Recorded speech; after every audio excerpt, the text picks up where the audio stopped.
I will now return to the issue that was introduced in the previous lesson. When we perform disproportionality analysis, we need some way to handle the issue of random variability, or else we run a clear risk of detecting a lot of false associations.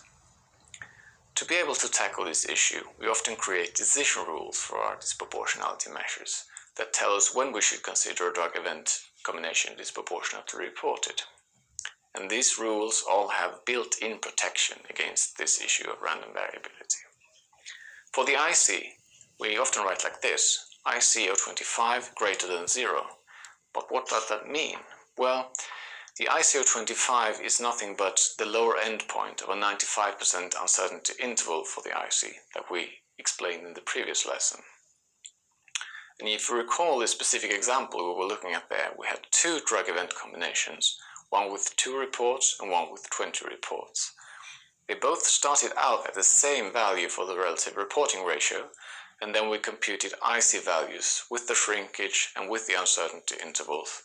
And as you see here, the IC of 25 is actually below 0 for the combination with 2 reports, whereas it's above 0 for the combination with 20 reports.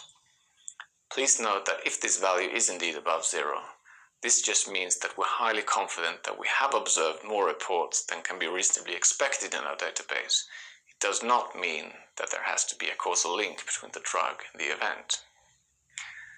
But there are other measures of disproportionality than the IC that are used by other organizations. And specifically, we have introduced the PRR, the proportional reporting ratio, and the ROR, the reporting odds ratio, in earlier lessons. And neither of these measures is typically used with shrinkage, and that means we have to use other tools to handle the issue of random variability.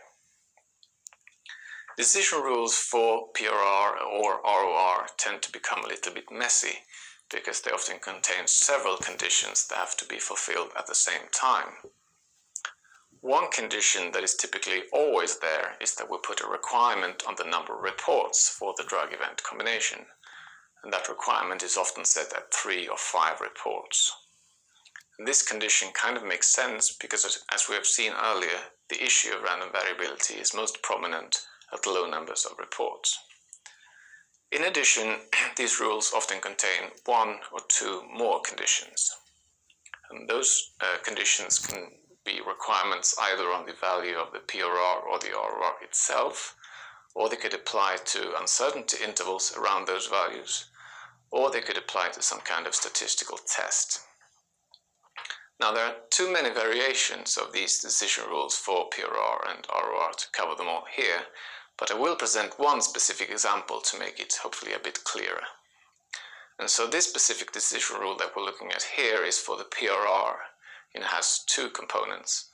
First, there is a requirement on the so-called PRR 025 value, which is the lower end point of a 95% uncertainty interval for the PRR, and that value has to be above 1, or if we look at it on a log2 scale, it has to be above 0.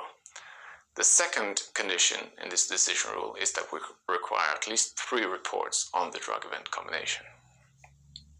So if we then go back again to our example with the 2 drug event combinations, what does this specific decision rule look like?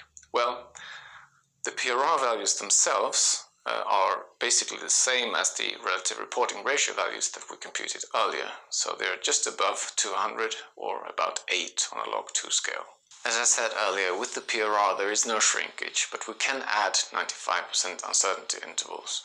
And as you see, the lower endpoints of those intervals are clearly above 0 on the log2 scale for both of these drug event combinations. So both of them pass the first condition of the decision rule. However, trivially, the drug event combination that just has 2 reports does not pass the condition of having at least 3 reports, whereas the combination with 20 reports obviously does fulfill that requirement.